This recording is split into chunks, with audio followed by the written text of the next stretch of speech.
안녕하세요. 머니투데이터 리더의 정민규 기자입니다. 반갑습니다. 자, 이슈 뽀개기 두 번째 시간입니다. 우리가 첫 시간에 조국 법무부 장관 관련 여러 가지 의혹에 대해서 분석을 했고요. 향후 전망도 이야기를 했어요. 그런데 역시 제 전망대로 임명이 됐습니다. 법무부 장관으로 임명이 돼서 검찰 개혁에 대해서 사명감을 갖고 맹렬하게 뛰겠다라고 말씀하셨고 열심히 임하시던 찰나에 요즘 또 뭡니까? 여전히 조국 대전이죠. 자, 보십니다. 아직도 조국 대전입니다. 지금 현재 국정감사가 엊그저께 시작됐음에도 불구하고 모든 여야 정치권의 마음은 지금 여전히 조국을 붙잡고 있습니다. 여기 가도 조국, 저기 가도 조국, 삭발장에서도 조국, 밥 먹을 때도 조국. 조국보다는 대한민국이라는 건배사를 저희가 여의도에서 항상 할 정도로 분위기를 좀 바꿔보려고 했지만 여전히 조국입니다. 아직도 조국 대전입니다. 과연 우리 정치인들이 언제부터 이렇게 우리들의 조국을 생각했는지 한번 좀 반성해보고 싶습니다. 자, 보시면요. 어떤 문제까지 있냐면요. 바로 오늘이 이제 확인된 건데요. 실검 경쟁이라고 돼 있죠.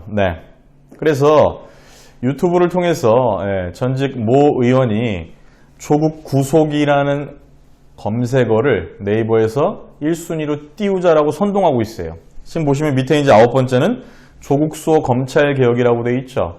진영이라는 말을 이번 사안에 쓰는 것이 적합한지에 대해서는 저는 약간 의문점이 드는데요. 어쨌든 이렇게 표현해 볼게요. 조국 법무부 장관을 찬성하는 세력과 조국 법무부 장관을 반대하는 세력 간에 이렇게 처절한 실검 경쟁까지 나타나고 있어요. 제 친구는 이런 말을 하더라고요. 나라가 정확히 두 토막 났다. 과연 이것이 올바른 것이냐. 주말마다 벌어지고 있는 광화문과 서초동에서의 집회의 물결, 이제 숫자 대결, 세 대결을 넘어서 감정이 격해지고 있고요. 정말로 이러다가는 국론이 분열돼서 대한민국이 과연 어디로 갈지에 대해서 심각히 우려된다라는 의견이 나올 정도죠. 근데 저는 여기서 이제 이런 생각을 좀 해봅니다. 긴 역사를 통해서 볼 때 지금 이런 모습은 어찌 보면 작은 성장통이 아니겠느냐.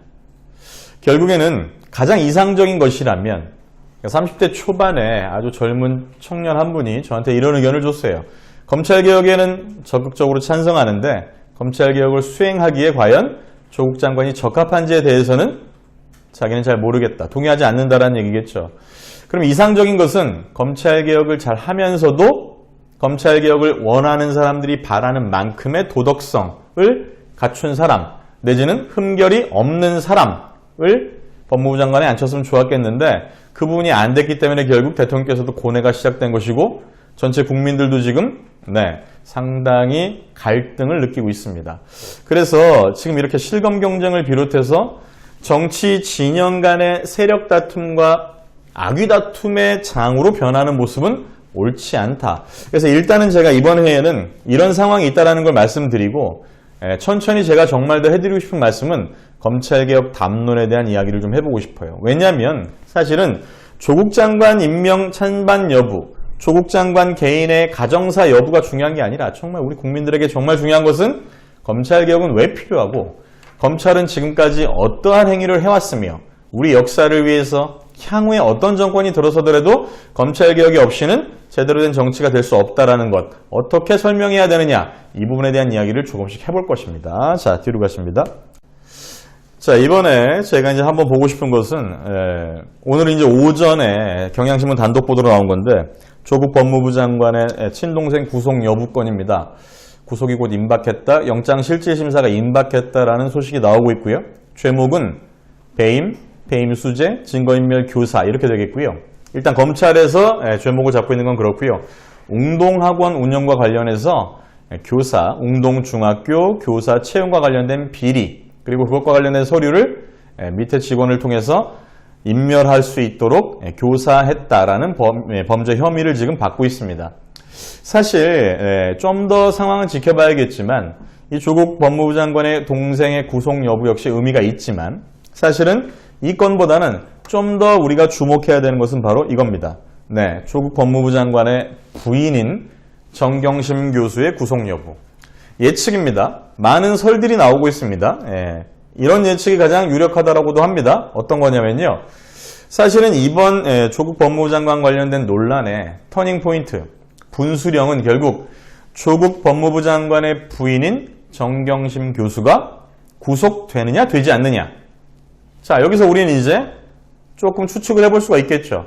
만약에 구속이 된다면 조국 법무부 장관을 비롯해서 현 대통령 그리고 민주당 타격이 크겠죠. 반대로 조국 법무부 장관의 부인인 정경심 교수가 구속되지 않는다. 상황은 반전될 확률이 매우 큽니다. 이렇게 되면 어떻게 가죠? 윤석열 검찰총장의 사퇴 그리고 조국 법무부 장관의 힘이 실리겠죠. 그래서 포인트는 조국 법무부 장관의 부인인 정경심 교수의 구속 여부, 이 구속 여부의 판단이 되는 시점이 언제이냐를 놓고 설왕설래가 난무하고 있습니다. 여기에 대해서는 저희는 역시 팩트만을 중심으로 다루고 있기 때문에 함부로 말씀 못 드리고 제가 분명히 얘기했습니다. 예측들이 있습니다. 예측들이. 그래서 전체 이렇게 국가를 지금 시끄럽게 하고 있는 이 문제에서 전체 흐름에서 중요한 분수령은 바로 조국 법무부 장관의 부인 정경심 교수의 구속 여부일 것이다. 이 부분을 좀 강조하고 싶습니다. 이 부분 한번 우리가 잘 봤으면 좋겠어요. 제 개인적인 생각 궁금하신가요? 개인적으로 전화 주시면 말씀드릴까요? 네. 조국 법무부 장관의 부인인 정경심 교수가 구속되지 않고 결국에는 조국 법무부 장관에게 검찰개혁에 무게감이 실릴 것이다라는 의견이 제 주변에서는 조금 많이 나오는 편입니다. 제 의견은 아닙니다. 참고하시기 바라고요. 뒤로 갑니다. 자, 광장정치. 제목을 지금 이렇게 뽑았어요, 제가. 광장정치. 국회는 실종됐다라고 돼 있죠. 며칠 전에 문희상 현 국회의장께서도 한마디 하셨습니다. 정치는 의회를 중심으로, 민의의 전당인 의회를 중심으로 타협하고 대결하고 협상을 통해서 해결해야 되는데 지금 정치가 실종됐다. 국민들이 광장으로 뛰쳐나가도 정치인들이 국민들의 손을 잡고 국민들을 어루만지고 국민들을 안아드리며 달래드려야 되는데 지금의 여야 정치권은 오히려 국민들 뒤에 서서 내지는 국민들 앞에서 선동하며 광장 정치를 비호하고 있고 방관하고 있다. 참으로 우려된다. 국회의장으로서 하실 수 있는 말씀이라고 저는 생각이 됩니다. 그러면 지금 이렇게 광장 정치로 세대결의 양상까지 펼쳐지고 있는 본질적인 이유는 어디에 있겠느냐? 역시 이거죠. 광장 정치에 나서서 광장으로 뛰어들어서 자신들의 의사를 표출하는 사람들 중에서 조국 법무부 장관을 지키자라는 측에서는 역시 뭐죠? 조국 법무부 장관과 조국 법무부 장관의 가족에 대한 이런 전방위의 수사, 건국 이래 최대 규모의 신상 털기, 이것은 검찰개혁에 반대하는 검찰 내부 기득권 세력의 정치적 음모가 도사리고 있다라고 판단하는 것입니다. 그래서 검찰권도 결국에는 국민의 힘으로 준 것이다. 이 나라의 주권자는 국민이기 때문에 국민이 나서서 검찰을 지켜내야 되고 진정한 검찰을 지켜내고 정권의 하수인이자 역사의 죄인이었던 과거 어두웠던 검찰의 역사를 이제는 걷어내야 된다. 그 시작으로 조국 법무부 장관을 지켜서 조국 법무부 장관을 중심으로 검찰개혁에 임해야 된다라는 주장을 하시는 분들은 서초동으로 뛰어가고 계십니다.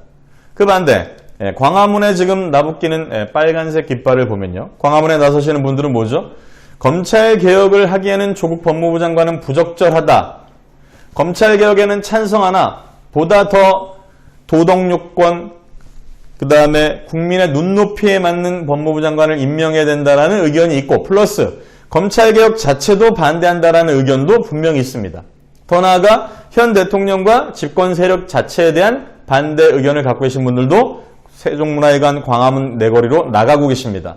자, 민주주의 국가에서 자신의 정치적 의견을 표출하는 것은요. 너무나도 당연하고 이것을 억지로 막을 수는 없습니다. 그런데 우리 정치권에서 주목해야 될 것은 왜 이렇게 300명에 달하는 국회의원이 있음에도 불구하고 거대 양당 정치 하에서 정당 정치가 어느 정도 자리 잡았다라는 평가를 받음에도 불구하고 여전히 국회는 실종, 정치는 실종, 광장에서 민의의 표출만이 나타나느냐에 대해서 모두들 반성해야 된다. 이 부분에 대해서는 언론도 좀 반성할 필요가 있겠습니다. 왜?